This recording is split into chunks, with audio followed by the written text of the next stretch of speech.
Keir Starmer is tonight facing down an existential threat to his premiership as a deepening row over the appointment of Peter Mandelson exposes what some are saying is a fundamental breakdown in trust at the heart of government.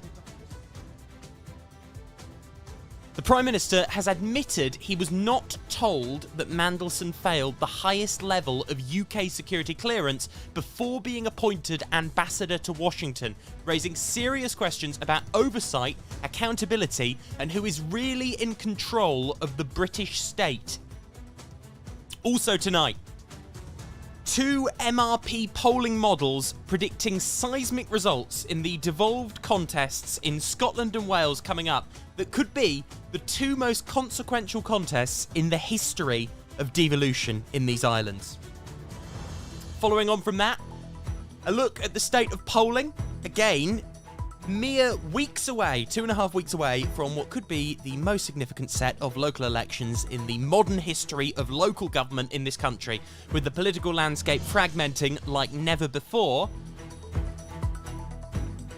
And a brief update on Reform UK's press conference on tackling illegal immigration, a raft of new policies and many open questions from this morning. But we start with the main story tonight. My name's Toby Lepati-Mesme. Welcome along. This is Political Puzzles, a new nightly politics stream taking you through everything you need to know about British politics at 10 o'clock.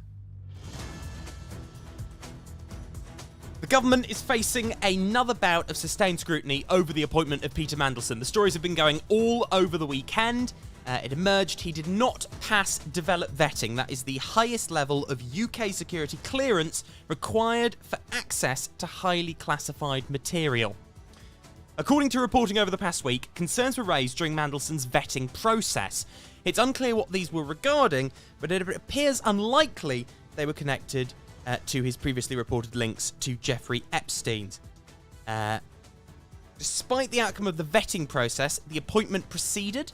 Officials within the Foreign Office authorised Mandelson to take up the role, with the vetting issue not clearly escalated to ministers at the point of decision. The big problem here is this comes into direct conflict with what the Prime Minister said previously, and he's now facing questions. He faced questions all afternoon in Parliament. Did not mislead the House of Commons.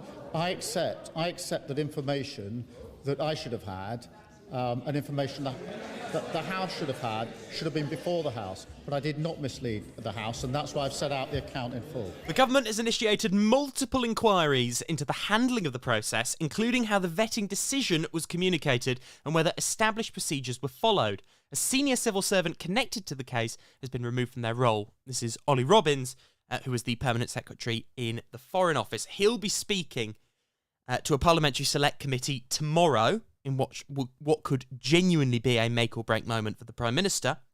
MPs are still seeking further details on the sequence of decisions.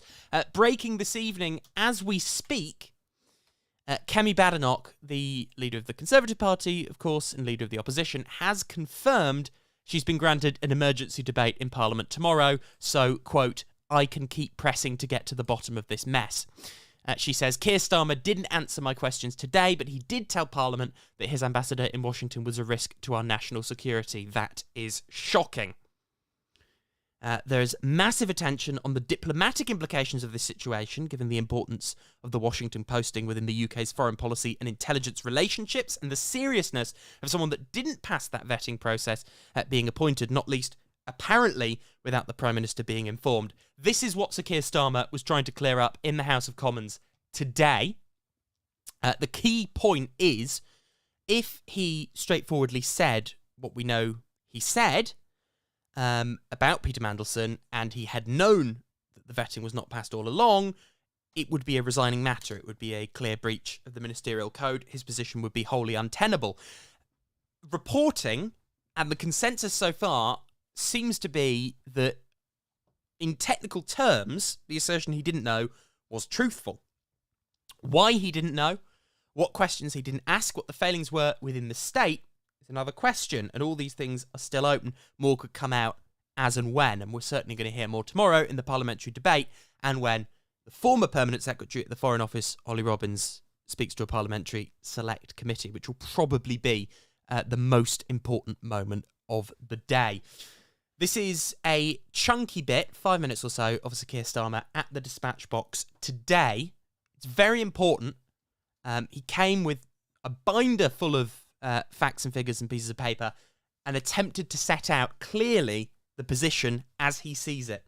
This is the Prime Minister fighting for his political career in Parliament today. While this statement will focus on the process surrounding Peter Mandelson's vetting and appointment, at the heart of this, there is also a judgment I made that was wrong. I should not have appointed Peter Mandelson. I take responsibility for that decision, and I apologise again to the victims of the paedophile Jeffrey Epstein, who were clearly failed by my decision. Information I should have had a long time ago. And it is information that this House should have had a long time ago. It is information that I and the House had the right to know. I will now set out a full timeline of the events in the Peter Mandelson process, including from the fact-finding exercise I instructed last Tuesday.